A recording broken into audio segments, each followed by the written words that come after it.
Jean-Michel Fédalu. Présent. Olivier Ogiso. Présent. Marc Banac. Présent. Anthony Bédoué. Présent. Nicolas Boisseau. Présent. Angèle Bourriot. Patrick Collin. Présent. Emmanuel Dupuis. Présent. Marie-Ève Etienne est excusée et j'ai son pouvoir. Bernard Fichy.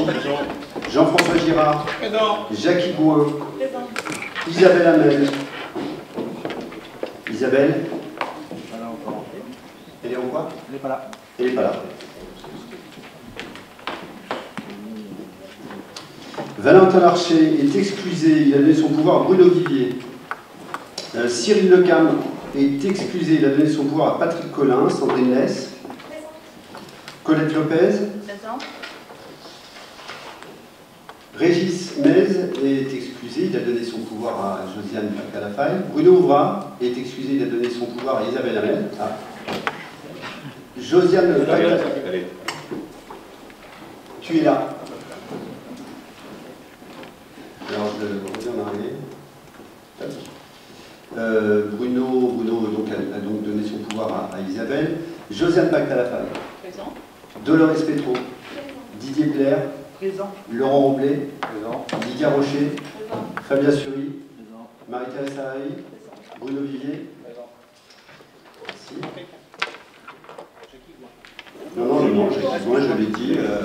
Et justement, on va présenter Madame Jackie Gouin, qui vient remplacer Sylvie Fradin, et on l'accueille évidemment dans l'équipe du conseil municipal. Je suis très heureux de vous accueillir, très heureux aussi de savoir qu'on va pouvoir se rencontrer et discuter un petit peu.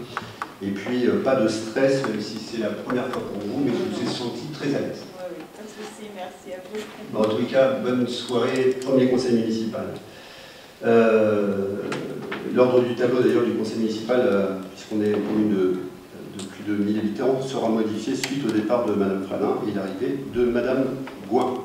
Alors l'ordre du jour, on va évidemment approuver ou pas le procès verbal de la dernière séance du conseil municipal, et puis on désignera un secrétaire ou une secrétaire de séance, et puis on reparlera tout à l'heure du remplacement de Madame Fradin par Madame Gouin. Alors, pour la vie municipale, 2 délibérations, une pour l'élection d'un nouveau représentant de la communauté de communes Sud-Vendée Littoral, pour remplacer Fleur Evenot, et puis une autorisation que je vous demandais de me donner pour signer le protocole d'accord du nouveau médecin dans la maison de santé qui arrive le 3. Lundi 3.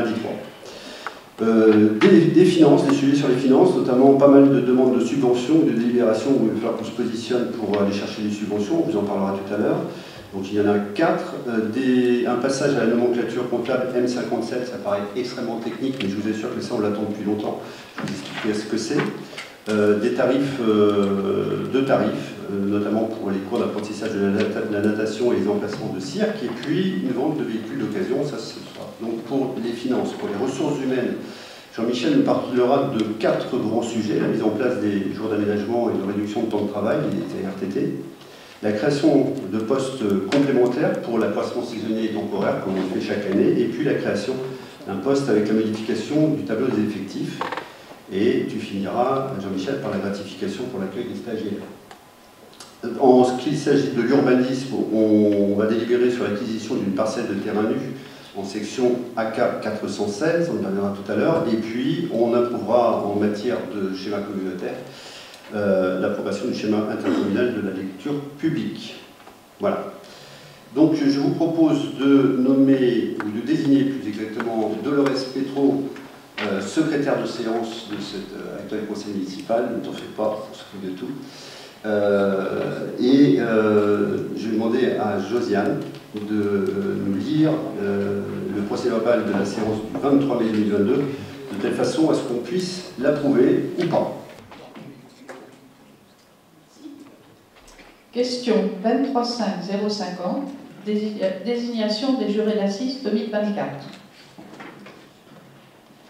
Question 23.5.051, extension de la réserve communale de sécurité civile sur le territoire de l'Aiguillon-la-Presqu'île. Question 23.5.052, désignation d'un nouveau représentant au sein de l'Assemblée spéciale de la Société anonyme publique locale Agence de services aux collectivités locales de Vendée, ASCLV.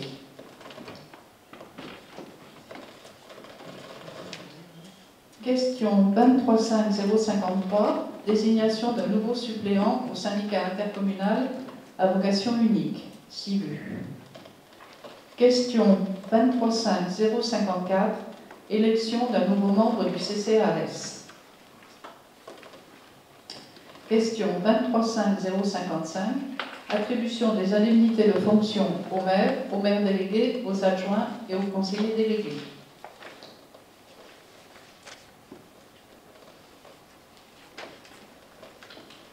Question 235056, vote des subventions 2023.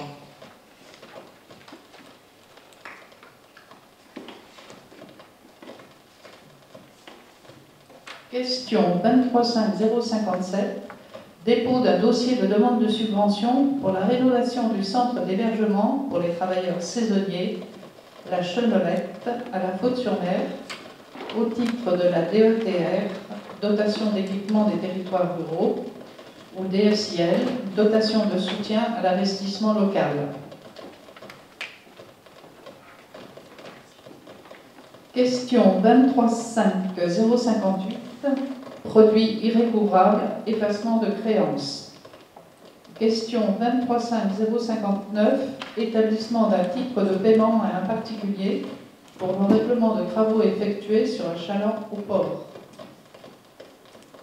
Question 235060, vente de véhicules d'occasion. Question 235061, donation de parcelles de terrain nues, ZC9 et ZC10, entre un particulier et la commune. Question 235062, émission de titres pour des opérations de sauvegarde et de manutention de navires au port. Question 235063, annuler en place la délibération numéro 220706, modification des redevances d'occupation illégale pour les ports. C'est tout. Qui s'abstient? Qui est contre? Merci. Donc le procès verbal est adopté. Alors, prochaine délibération, on va passer à l'élection d'un nouveau représentant à la communauté de communes Sud-Vendée Littoral. Je vous rappelle trois choses. D'abord, vu l'article L 2113-7 du Code général des collectivités territoriales, qu'on appelle le CGCT, qui prévoit que jusqu'au prochain renouvellement suivant la création de la commune nouvelle, le conseil municipal est composé de l'ensemble des membres en exercice des conseils municipaux des anciennes communes, et si les conseils municipaux des communes concernées le décident par délibération concomitante prise avant la création de la commune nouvelle. Vu l'article L 273-5 du Code électoral qui prévoit qu'une fin de mandat de conseiller municipal conduit concomitamment à la fin du mandat de conseiller communautaire. En effet, nul ne peut être conseiller communautaire s'il n'est conseiller municipal. Et vu l'information qu'on vous a donnée dans le conseil municipal du 14 avril 2023 attestant de la démission de Mme Fleur Evenot de son poste de conseillère municipale, considérons que suivant la création d'une commune nouvelle, lorsqu'un siège d'un conseiller communautaire devient vacant, il est pourvu dans les conditions prévues au 1b de l'article L 5211-6-2 au 4e alinéa du CGCT, selon lequel les conseillers concernés sont élus par le conseil municipal parmi ses membres. Je vous propose de procéder au vote afin d'élire un nouveau représentant de la commune de l'Aiguillon-la-Presqu'île à la communauté de communes Sud-Vendée Littoral. Donc, je vais vous poser la question, est-ce qu'il y a des candidats pour siéger en tant que délégué communautaire à la communauté de communes Sud-Vendée Littoral? Oui. Deux candidats, Nicolas Boisseau et Marc Banac. Est-ce qu'il y a d'autres candidats? Pas d'autres candidats? On va donc procéder au vote afin d'élire. Oui, tu vas expliquer comment ça va se passer. Et avant, est-ce qu'il y a des questions? Pas de questions. Ok. Donc je répète, nombre de votants 28, 2 blancs, 1 nul, les autres exprimés. Nicolas Boisseau 16, Marc 9. Nicolas, tu es délégué communautaire. Alors juste, je vous rappelle que la communauté de communes, et le rôle dans la communauté de communes, c'est pas anodin, hein, c'est les compétences qu'a la communauté de communes, c'est beaucoup de compétences qu'on avait en direct avant et qu'on a plus. On a perdu l'aménagement de l'espace, pratiquement tout l'aménagement de l'espace dans une commune qui dépend aujourd'hui de la communauté de communes, notamment le PLUI qui va venir couvrir notre plan local d'urbanisme. Et donc il nous faut évidemment travailler pour voir quels seront les espaces naturels, les espaces urbains. Et quand on sait que notre commune dépend directement d'un PPRL qui est évidemment la promotion de l'État, mais pour autant dans le cadre de la loi NOTRe et surtout dans le cadre de la loi climat et résilience, on va avoir à se prononcer sur la ligne d'érosion du trait de côte qui devra être validée par l'ensemble des communes de la communauté de communes, des 43 communes. Vous comprenez que c'est important. On va parler aussi du développement économique.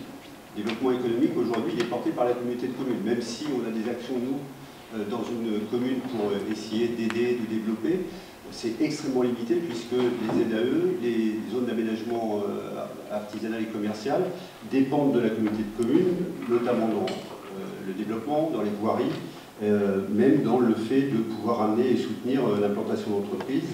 Je vous rappelle que par exemple sur notre communauté de communes de 44 communes, il y a 400 emplois qui arrivent très prochainement. C'est la communauté de communes qui a porté les projets, ce ne sont pas les communes. Et quand on veut justement tirer l'épingle du jeu de chaque commune, il vaut mieux y siéger que pas y être. Pareil pour l'environnement et la gestion des déchets. À l'heure où on sait qu'au niveau mondial, mais plus particulièrement national, on ne peut plus, on ne va plus pouvoir enterrer les déchets. La gestion des déchets, notamment en Vendée, parce qu'en Vendée, on a pour le coup plus le droit d'enterrer nos déchets. On voit bien qu'on va avoir des vrais sujets qui vont impacter vos quotidiens, puisqu'il est vraisemblable que le service qui sera apporté aux résidents, aux habitants, aux citoyens, va aller de plus en plus vers l'inconfort, puisque là où on avait dans le temps une levée toutes les semaines, je pense que dans pas très longtemps, on sera plutôt à une levée tous les 15 jours, voire une levée par mois. Il y a déjà des communes de la communauté de communes qui sont à une levée par mois, parce qu'aujourd'hui, on nous demande, et on demande à la nation, à la population, de maîtriser ces déchets, de freiner l'accroissement justement des déchets. Et quand on sait qu'il y a des arbitrages qui vont être violents, en sachant qu'en plus, quand je vous dis ça, je vous dis aussi, et entendez-le, on va avoir une facturation pour un service dégradé qui va aller en augmentant, puisque même si on aura la taxe incitative, en tout cas la facturation qui dépendra de l'incitation au tri, etc., pour autant, ça évitera que votre, je vous l'ai déjà dit, hein, mais que votre facture augmente, ça ne la fera pas baisser. Vous voyez que les arbitrages seront importants et quand on a à développer ou à écouter ce qu'on nous dit en communauté de communes ou aller dans les commissions, il y a vraiment des positionnements à prendre. La même chose pour les voiries et les transports. La communauté de communes n'a pas abandonné sa capacité à la compétence mobilité, au contraire, elle l'a gardée. Ce qui veut dire que demain, si on a besoin de développer le transport, une ligne de transport, on ne dépend pas complètement des compétences de la communauté de communes. Et là encore, il vaut mieux y siéger que de ne pas y être. Pareil pour les équipements sportifs, pareil pour les équipements culturels. On parle de la médiathèque, des bibliothèques de plage. Sans la communauté de communes, demain, si on n'y siège pas, on n'a pas, on doit être clair. Hein. Et puis, au niveau de l'action sociale, alors là, pour le coup, j'attends que la communauté de communes se bouge un peu, mais justement, c'est siéger qui fera qu'on bougera peut-être. Et enfin, je finis par le tourisme et le développement touristique. Ça pourrait être anodin dans plein de communes, pas dans la nôtre, puisque nous, on dépend carrément de l'activité touristique pour les groupes de villages de notre commune. Donc vous voyez que c'est important. En résumé, le rôle du délégué communautaire, c'est évidemment d'assurer la représentation et la défense des intérêts de la commune au sein de l'intercommunalité. Il doit participer à des prises de décision qui sont des fois pas faciles, des fois on est un peu frustré, enfin, Jean-Michel peut le dire. Mais le rôle du délégué, c'est de communiquer, de contribuer aux orientations stratégiques et de représenter la commune pour défendre ses intérêts. Voilà. On va passer à la prochaine délibération. Et on va passer aux subventions. Non, oui, protocole d'accord, excusez-moi.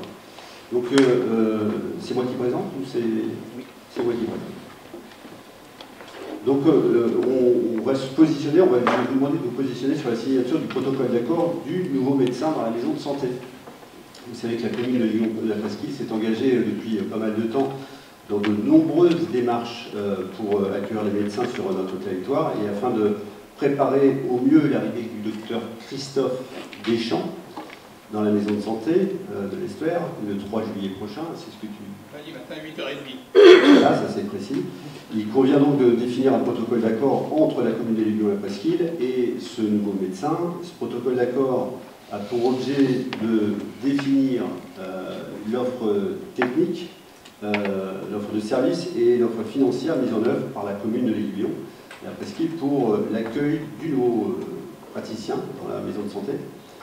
Je rappelle que ce protocole prévoit la mise à disposition des moyens informatiques, ce qui était déjà le cas d'ailleurs précédemment pour le docteur El Jamal, la téléphonie, l'Internet dans la maison de santé, la prise en charge par la commune des frais de résiliation du bail professionnel actuellement en cours, et puis les conditions d'accueil dans une maison d'habitation communale située à la Faute-sur-Mer, ce qui ne change pas de ce que vous avez connu avec le docteur El Jamal, mais alors on peut se poser la question, elle est légitime de dire comment ça se fait qu'une commune prend à sa charge et met sur le dos du contribuable une certaine dépense qui incombe à l'État, puisque je vous rappelle que la santé, c'est du domaine du régalien, c'est du domaine de l'État. Alors je vous réponds que si on ne le fait pas, qui va le faire, et qu'à un moment donné, il vaut mieux prioriser la santé. Et je suis certain que si on demandait à l'ensemble des contribuables ce qu'ils préféreraient, je pense que, alors je m'avance peut-être, mais j'imagine en tous les cas pour eux, qui nous suivraient sur le fait de faire ce qu'il faut pour avoir un médecin, voire un deuxième, voire un troisième dans notre commune. Alors j'ai posé la question, j'y ai répondu. Si vous avez d'autres questions ou d'autres choses à dire, n'hésitez pas, parce que je vais vous demander de vous positionner afin d'approuver le protocole d'accord du nouveau médecin dans la maison de santé, et puis de m'autoriser à signer ce protocole et tout document afférent à ce dernier. Est-ce qu'il y a des questions? Il n'y a pas de questions, et bien on va passer aux voix. Qui s'abstient? Qui est contre? Merci. C'est une bonne nouvelle, hein. Ça permet, pour le coup, dès lundi, d'enlever un stress énorme qui pèse sur la population, à l'heure où on va avoir entre 40 et 50 000 personnes jour qui débarquent sur notre territoire, hein, tous les amoureux de la Presqu'île, plus notre population, plus vraisemblablement un bout de la population de Saint-Michel, d'Angle, de Grue, enfin Isabelle, tu connais, enfin les Jean-François, vous connaissez tout ça, ouais. Donc voilà, c'est un sujet important et je me réjouis que vous ayez voté à l'unanimité cette délibération. Alors cette fois-ci, effectivement, on passe aux subventions pour l'acquisition foncière en vue de la construction de logements sociaux. Alors j'espère qu'un jour on arrêtera de dire les logements sociaux parce que c'est extrêmement péjoratif et ça stigmatise. J'ai paumé mes feuilles. Elles ne sont pas numérotées, si. Donc tout va bien. Tout va bien, voilà. Alors, je vous informe que la commune de l'Aiguillon-sur-Mer a signé une convention avec l'établissement public foncier de la Vendée en vue de l'acquisition d'une parcelle rue Jacques Moreau pour la création de logements qui sont accessibles au plus grand nombre. Et afin de mener à bien ce projet, la commune ambitionne, alors pour le coup maintenant la commune de l'Aiguillon-la Presqu'île, ambitionne de solliciter le département de la Vendée afin d'obtenir des subventions au titre des prêts locatifs et d'aide à l'intégration, c'est ce qu'on appelle le PLAI. Vous voyez, c'est ce que je vous disais, le nombre de cycles que vous allez manger, c'est incroyable. Et ce programme permet ainsi d'offrir des logements pérennes dont les caractéristiques physiques et financières sont adaptées aux caractéristiques des populations et des ménages cibles, comme on dit. Et le coût d'usage des logements, enfin le coût d'usage du logement, ce qu'on appelle le loyer. C'est marrant de parler de coût d'usage. Il est adapté évidemment aux ressources des ménages qui sont par ailleurs rendus solvables grâce à l'aide personnalisée au logement, le fameux PLAI. Alors, je vous propose de délibérer, de me permettre de solliciter le département de la Vendée afin d'obtenir un subventionnement pour l'acquisition foncière en vue de la construction de ces logements, donc les logements qui sont Jacques Moreau, et de m'autoriser à signer tous les documents, bien évidemment, qui sont relatifs à ce dossier. Est-ce qu'il y a des questions? Pas de questions. Est-ce que quelqu'un s'abstient? Qui est contre? Merci. Deuxième subvention pour le compte de Vendée Habitat pour la construction de ces mêmes logements sociaux. En fait, ils ont eu besoin, pour pouvoir financer l'opération, qu'on soit les plus bienveillants possibles en matière de subventions publiques. Parce que Vendée Habitat, même si c'est du logement dit social, pour aider le plus grand nombre à pouvoir se loger, ça n'en reste pas moins un faiseur qui a des obligations économiques. Et les équilibres économiques qu'il doit retrouver sont les mêmes que celui d'un promoteur immobilier privé. Il ne peut pas se permettre de perdre de l'argent. Or, vous n'êtes pas sans avoir vu qu'il y avait une vraie tension sur le marché de l'immobilier depuis la crise en Ukraine, et puis la crise surtout de l'inflation, qui joue sur les taux d'intérêt. Si les taux d'intérêt augmentent, les gens se positionnent moins sur le logement. Si les gens se positionnent moins sur les investissements immobilier, évidemment, ceux qui vendent de l'immobilier ont plutôt tendance à essayer d'augmenter les prix et ça devient compliqué de retrouver les équilibres économiques. Et donc, il nous avait demandé de solliciter de notre côté un subventionnement qui permettait auprès du département aussi, qui permet justement à ce qu'eux aient des accès aux subventions plus faciles. Alors, afin de mener à bien ce projet, la commune ambitionne donc de solliciter l'Office public de l'habitat, c'est l'OPH départemental, pour le compte de Vendée Habitat. Et en tant qu'organisme de logement social, cette entité assure la construction, l'entretien et la gestion des logements locatifs. Et parallèlement, Vendée Habitat pourra contribuer à l'accession à la propriété des ménages vendéens grâce à ce fameux dispositif de la location-accession à la vente de terrain, au lotissement et à la vente de patrimoine. Donc, grosso modo, ça leur permet d'être aidés. Mais pour ça, il faut qu'on sollicite l'Office public de l'habitat pour obtenir un subventionnement pour la construction de ces logements sociaux. C'est ça? Et je vous demande donc de m'autoriser à signer tous les documents relatifs à ce dossier. S'il y a des questions, c'est un peu technique, hein, mais sans ça, il ne trouve pas l'équilibre. Et nous, on a besoin qu'il le trouve. Pas de questions? Qui s'abstient? Qui est contre? Merci. Je vous propose une troisième délibération concernant une subvention pour l'aménagement de la rue Jacques Moreau, cette fois-ci. Je rappelle que la rue Jacques Moreau elle est située sur la commune déléguée des Gours-sur-Mer. Elle constitue l'une des artères principales de l'attractivité économique et touristique de notre commune. Le projet de construction dont je vous ai parlé du parc locatif Léofoch peut être accompagné d'aménagement du centre-bourg visant à évidemment redynamiser les rues ou le secteur en cohérence avec les nouveaux usages qu'on en fera.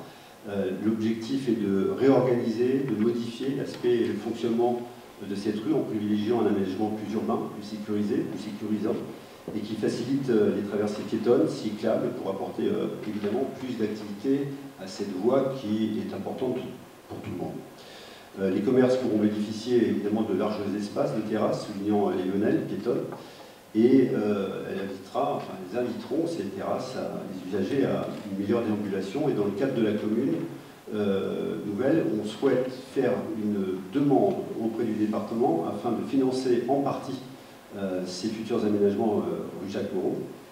Et cette demande de subvention va s'inscrire dans le cadre du programme PDLA visant les aménagements et les voies publiques. Donc je vous demande de m'autoriser à solliciter le département pour aller chercher cette subvention. Est-ce qu'il y a des questions? Pas de questions. On passe aux voix. Qui s'abstient? Qui est contre? Merci. On passe à la prochaine résolution qui est la délibération qui concerne la nomenclature qu'on appelle M57.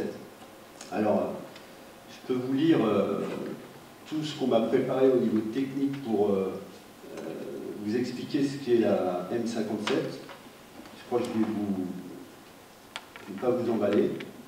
Par contre, ce que je peux vous dire, c'est que M57, c'est une nomenclature comptable. Quand vous arrivez dans la chose publique et dans la gestion comptable publique ou dans les finances publiques, je ne suis pas particulièrement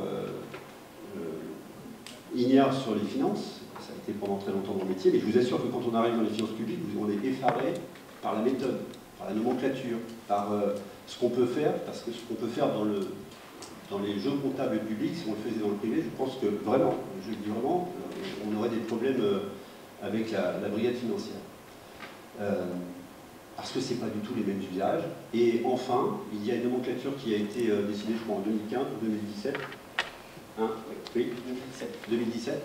Et qui se rapproche de la réalité. C'est-à-dire c'est une nomenclature qui est beaucoup plus transparente, permet plus de démocratie, de participation du citoyen à la compréhension. C'est beaucoup plus aisé de comprendre la finance publique une fois qu'on adopte cette nomenclature. On aurait pu l'adopter avant, mais comme on passait en commune nouvelle, je crois que le payeur et le trésorier payeur, c'est foutu la trouille. Il s'est dit s'il change en plein changement en fait et en rapprochement des deux communes, comment on va pouvoir comparer le N-1, enfin l'année précédente du budget à la nouvelle année. Et je crois qu'ils étaient sur ce principe-là, où ça leur faisait peur. Ils ont accepté que le référentiel M57 soit étendu cette fois-ci à notre collectivité. Je vous dis simplement qu'il est étendu depuis longtemps aux régions, qui ont justement une agilité que n'ont pas les communes en matière de finances, et on va pouvoir avoir cette agilité. Ça ne vous donne pas grand-chose aujourd'hui, une fois que je vous dis ça, mais je vous assure qu'au quotidien, et même dans la capacité de développement financier, de projet de finances, on va pouvoir être beaucoup plus ciselé, beaucoup plus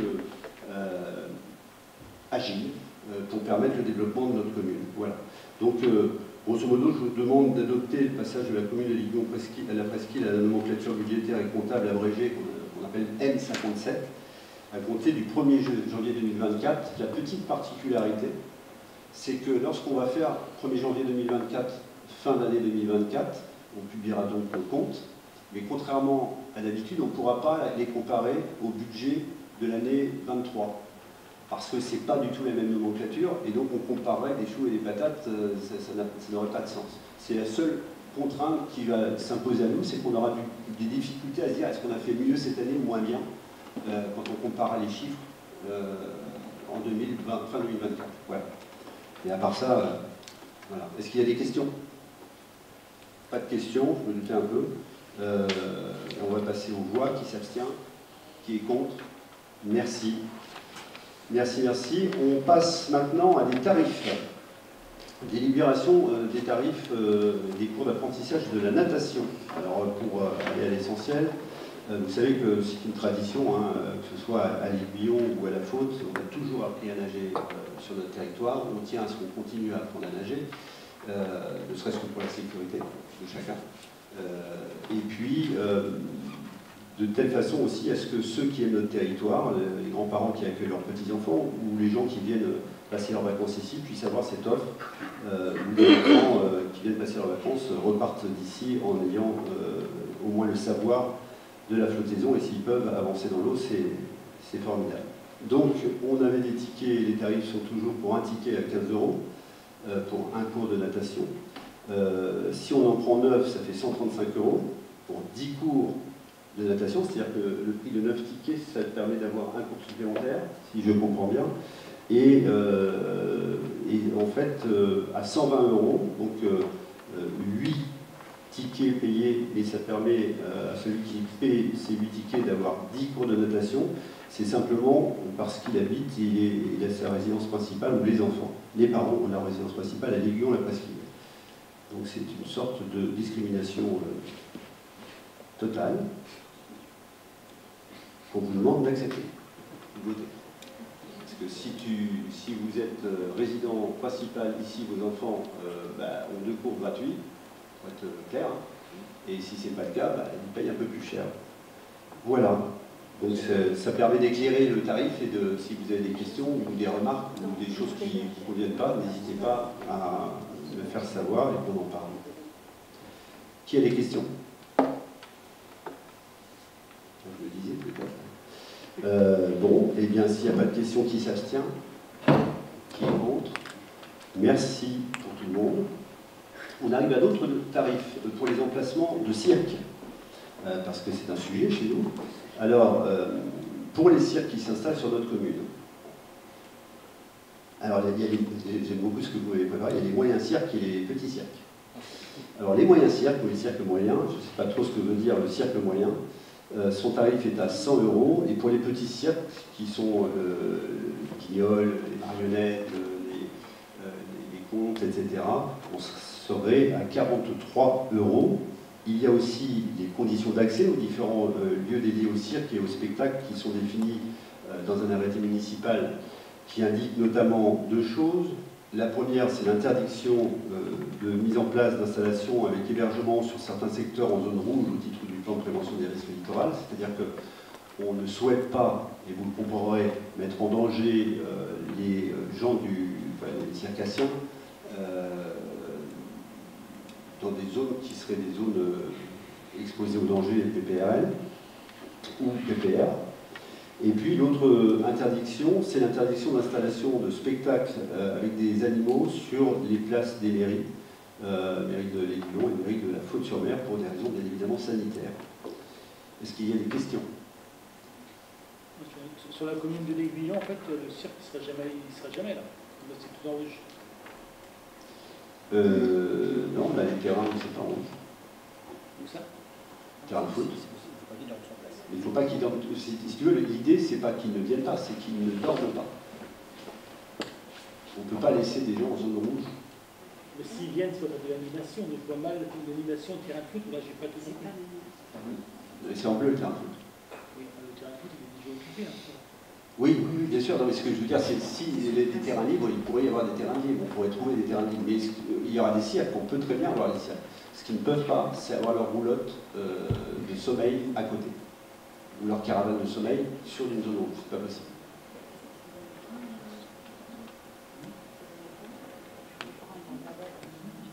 Est-ce qu'il y a d'autres questions? J'ai répondu à ta question, Didier. Donc ça veut dire que demain, on peut avoir un cirque derrière les forains et il dorme ailleurs, en bleu, c'est ça? Excuse-moi, demain, on peut avoir un cirque qui s'installe derrière les forains, le port, et ils dorment ailleurs. C'est ça. Qui, sincèrement, on va être honnête, ce serait compliqué. Je ne les vois pas abandonner, laisser leur cirque. Et ce serait du domaine du possible, mais envisageable, je ne suis pas certain. Actuellement, là, ils logent ceux qui sont installés ici, là, ils logent où? Ce sont des forains là. Ils logent justement en zone bleue. Mais ils ne logent pas sur place. Est-ce qu'il y a d'autres questions? On est dans le cadre de la responsabilité et de la protection des personnes physiques.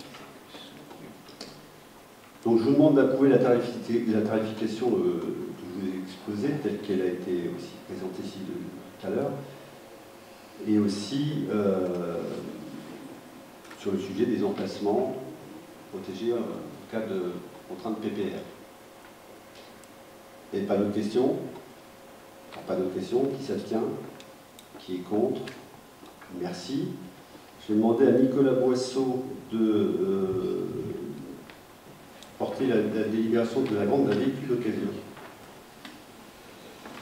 Dans le cadre du renouveau du parc du matériel roulant, il a été procédé à l'achat d'un véhicule neuf d'une part et à la reprise d'un véhicule en notre possession d'autre part. Vu l'instruction budgétaire M14, vu la circulaire interministérielle CD 6955 du 31 décembre 1996 relative à l'inventaire des actifs, considérant que les anciens véhicules remplacés doivent être sortis de l'inventaire, considérant les propositions de reprise de véhicules faites par les sociétés, après en avoir délibéré, il vous est proposé de sortir de l'inventaire le véhicule Quad CF Moto C-Force 625 immatriculé GG 985 JM à compter du 1er juin 2023. de valider la vente de ce véhicule pour un montant de 3 700 € à la société Style M d'Euro, 3 rue André Ampère, pôle d'activité Bellevue, 85 600, Boupère. Après en avoir délibéré, il vous est proposé d'autoriser Monsieur le maire ou son représentant à signer toutes les pièces relatives à ce dossier. Ok. Des questions? Pas de questions. Qui s'abstient? Qui est contre? Merci. Je vais laisser la parole à Josiane pour qu'elle nous porte une délibération, notamment sur le vote d'une subvention pour l'année. Oui, je précise que la précédente délibération pour les demandes de subvention des associations avait envisagé un complément pour les dossiers incomplets. Le dossier étant complet pour l'USMD Côte-de-Lumière à ce jour, il convient à nouveau de délibérer afin d'octroyer une subvention à cette association. Après en avoir délibéré, il vous est proposé d'approuver le montant de la subvention de 500 € pour USMD Côte-de-Lumière. Qui s'abstient? Qui est contre? Contre, une voix. Qui est pour? Une voix. Le reste? T'as pas voté? Alors, deux contre. Deux contre. Alors, on commence. Qui s'abstient?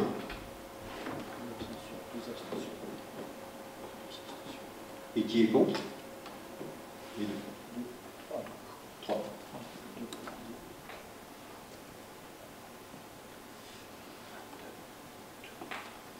C'est bon? Je vais demander à Jean-Michel maintenant de porter la libération de la mise en, qui porte sur la mise en place des jours d'aménagement et de réduction du temps de travail, les IRTT.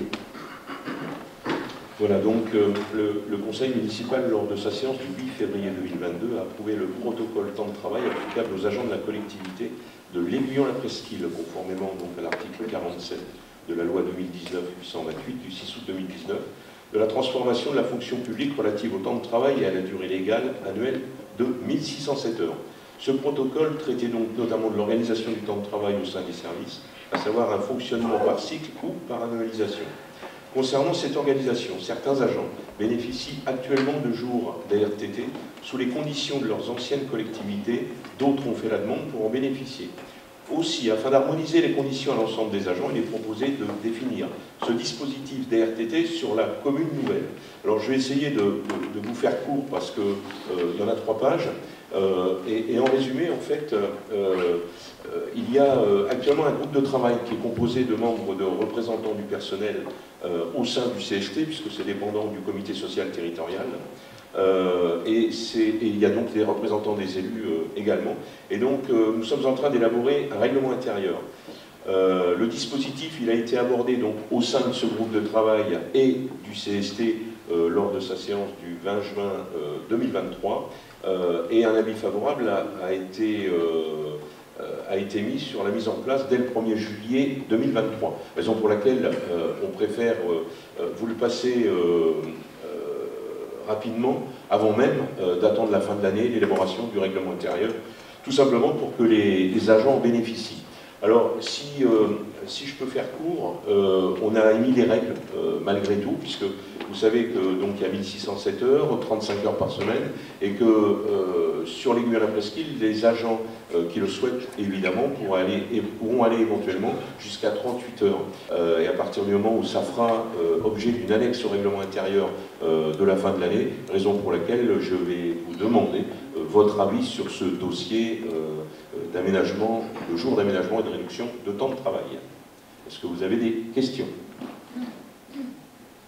ou des observations? Donc je vous propose de le passer au vote. Et donc qui est contre cette situation? Qui s'abstient? Donc approuvé à l'unanimité. Je vous en remercie. Je continue peut-être avec la création donc des postes complémentaires pour accroissement saisonnier et temporaire. Donc, en raison des besoins liés à la période touristique, il a lieu de créer plusieurs emplois non permanents pour accroissement saisonnier et ou temporaire d'activité, dans les conditions prévues au deuxième alinéa de l'article L 332-23 du Code général de la fonction publique. Donc, lors de la séance du conseil municipal du 14 avril, nous avons ouvert 2 postes saisonniers complémentaires au service espace vert pour les mois de mai et juin, pour pallier à l'absence de prestataires pour l'entretien des espaces.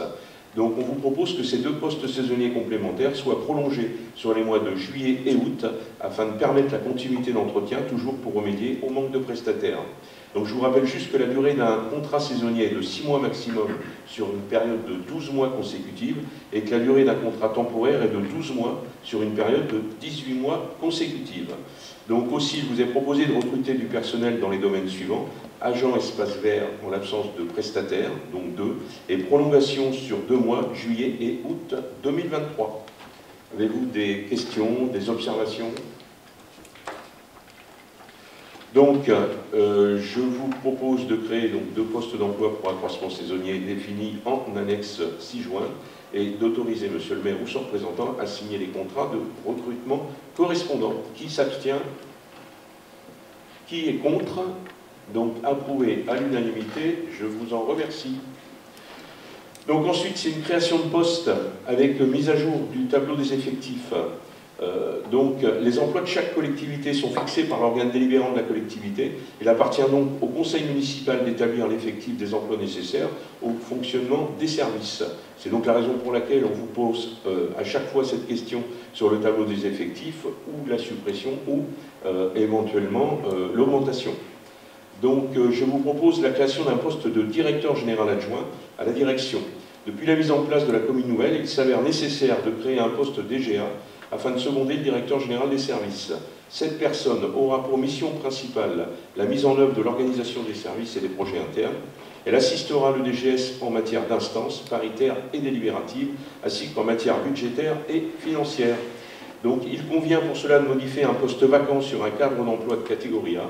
Lors de la séance du 15 novembre 2022, le conseil municipal a créé un poste de chargé de mission du territoire sur les cadres d'emploi de rédacteurs et attachés à temps complet. C'était le poste numéro 59. Ces missions ayant été affectées à un agent en interne, ce poste est alors vacant.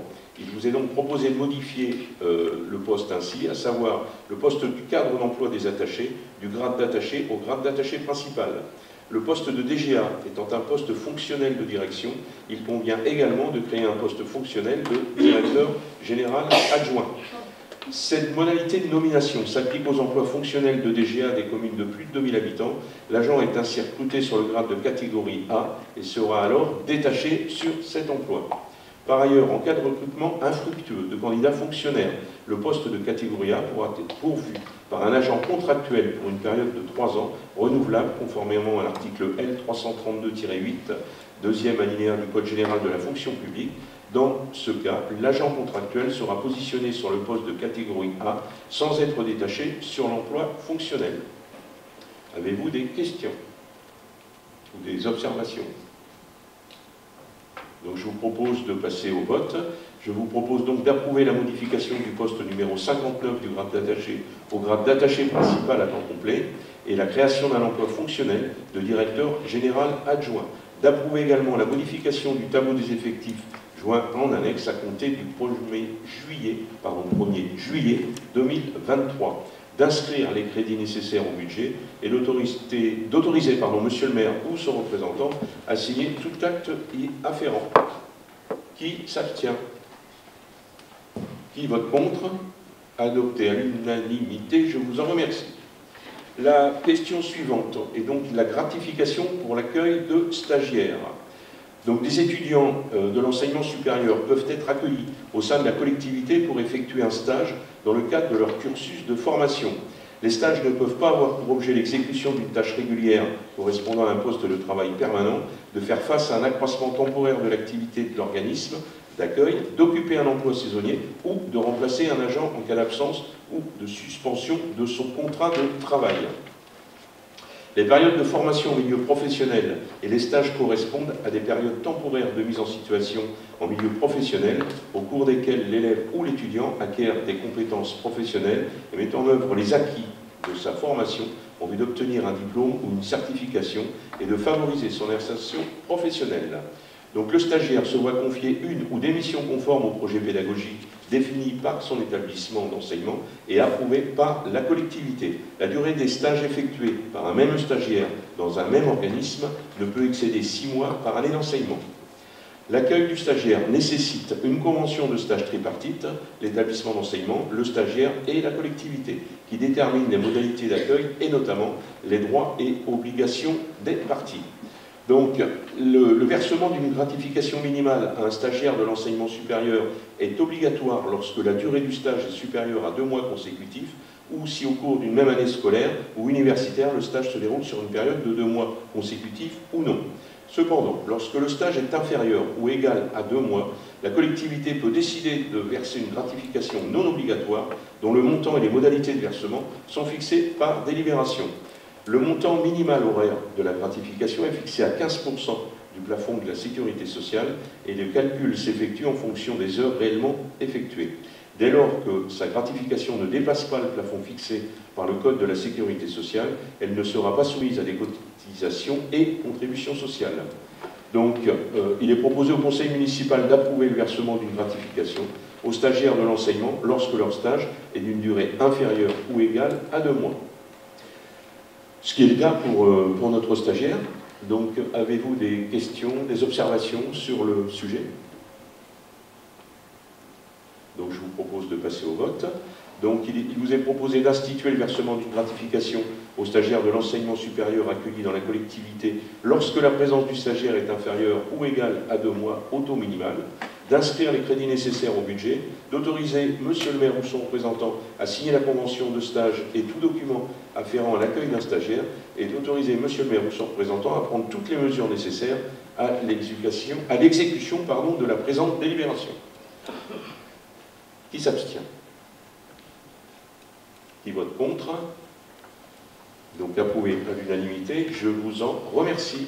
Merci Jean-Michel. On va passer à la délibération pour l'acquisition d'une parcelle de terrain nu, qui s'appelle section AK 416, c'est l'opération du siècle. En fait, on m'entend pas? Je peux la montrer.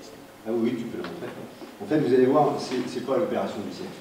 C'est simplement que c'est une parcelle de terrain qui se situe en plein dans le port à sec de la Faute, et qui appartenait en fait à quelqu'un qui a subi Xynthia, la tempête de Xynthia, et qui aujourd'hui est propriétaire de ce terrain, mais qui est complètement enclavé. Et donc, ces personnes, c'est monsieur Yves Catino, qui est situé, ce terrain est situé au 17 11 du Virly Nord, sur la commune déléguée de la Faute-sur-Mer. Il fait 439 mètres carrés. Il nous propose de nous vendre cette parcelle pour que la commune puisse l'acquérir. Cette parcelle constitue un terrain bien évidemment non constructible qui permettra, comme vous voyez j'imagine en dos, voilà, d'obtenir une... Il y a déjà un bateau dessus. D'obtenir une cohérence en fait sur une cohésion sur le schéma foncier. On va le racheter au prix d'achat fixé évidemment à 1,50 € du mètre carré, qui correspond à un terrain dont la situation est en zone rouge et non construite et inconstructible. Donc suite au courrier de M. Yves Catino, on vous propose l'acquisition de la parcelle du terrain nu dit AK numéro 416 de 439 m² pour un montant de 658,50 €. Les frais de notaire seront donc à la charge de la collectivité. Et est-ce qu'il y a des questions? Est-ce qu'il y a d'autres terrains sur ce secteur-là dont la commune n'est pas propriétaire? Oui. Plein de ça. Il y en a même pas mal. Et vous avez fait une estimation si demain ils étaient tous vendeurs? Comment ça peut calculer? Il fait 1,50 € du mètre. Oui. Donc la zone, je crois qu'il y a combien de... 13 terrains au total qui sont encore en propriété de personnes. On est à 7000 mètres. Ouais, c'est un petit peu moins de 7000 mètres. C'est souvent des surfaces inférieures à 500 mètres carrés. Ça a été un vrai problème à la fois. Un vrai sujet. Il y en a qui ne veulent pas vendre parce qu'ils ont espoir que ça redeviendra un jour possible. Oui, ça, il y en a de moins en moins. Quelqu'un s'abstient? Est-ce que quelqu'un est contre? Merci. Si, quelqu'un est contre, excuse-moi. Je suis contre. Ok. Donc, question suivante, approbation du schéma intercommunal de la lecture publique. Ça, c'est de l'intercommunal. La communauté de communes Sud-Vendée littorale, en fait, a un schéma culturel et notamment développe une politique de lecture publique. Cette politique se traduit par deux immenses médiathèques qui sont dans des pôles intercommunaux, une à Luçon et une à Toute-Neuve à Mareuil, merci. Du point de vue intercommunal, tous les administrés bénéficient des mêmes services et des mêmes tarifs intercommunaux. Toutes les écoles bénéficient de la même offre d'intervention au milieu scolaire et du programme littéraire jeunesse. Donc toutes les mairies peuvent faire appel au conseil et en ingénierie de la lecture publique intercommunale. Il y a 41 communes qui ont été en projet avec le service lecture publique et programmation, tout ça depuis 2017. Et du point de vue du réseau actuel, ce sont 4 établissements qui fonctionnent en réseau sur les 2 établissements intercommunaux, soit en informatique, les navettes de documents et pour aller dans les écoles ou auprès des enfants. 10 communes accueillent le service itinérant intercommunal. Et la commune de Liguion-la-Presqu'île co-organise la bibliothèque de plage. Je vous rappelle que c'est la seule bibliothèque de plage de la communauté de communes. Il y a 27 communes dont Liguion-la-Presqu'île et 13 autres communes qui ont une bibliothèque complètement autonome en matière de lecture publique. Je crois que tout le monde a participé en 2022 au programme de lecture publique et au schéma de développement en mode coopératif. Je crois que vous y avez participé, il y a eu beaucoup de bénévoles qui ont travaillé aussi. Et donc, de manière coordonnée, les 56 000 habitants de notre communauté de communes peuvent avoir accès à la culture d'une façon libre et appropriée. Alors pour la commune de Liguion-la-Presqu'île, le nouveau schéma de lecture publique permettra de conserver une gestion mutualisée des fonds documentaires en ayant une plus grande proximité avec les équipements, dans les équipements. Et le financement du fonds documentaire sera assuré en partie par la communauté de communes, qui en prend beaucoup à sa charge, et par les communes. Et pour Liguion-la-Presqu'île, la dotation envisagée est de 1,70 € par habitant. Alors, pendant la saison estivale, grâce à la participation des bénévoles, à l'engagement d'agents municipaux et à l'accueil d'une stagiaire, nous disposerons d'une offre de lecture très attractive. Tu confirmes, Isabelle? Avec une ouverture tous les matins du lundi au samedi à l'Aiguillon-sur-Mer et tous les après-midi, du mardi au dimanche, place des Belugas. Je ne dis pas de bêtises? C'est ça? Oui, c'est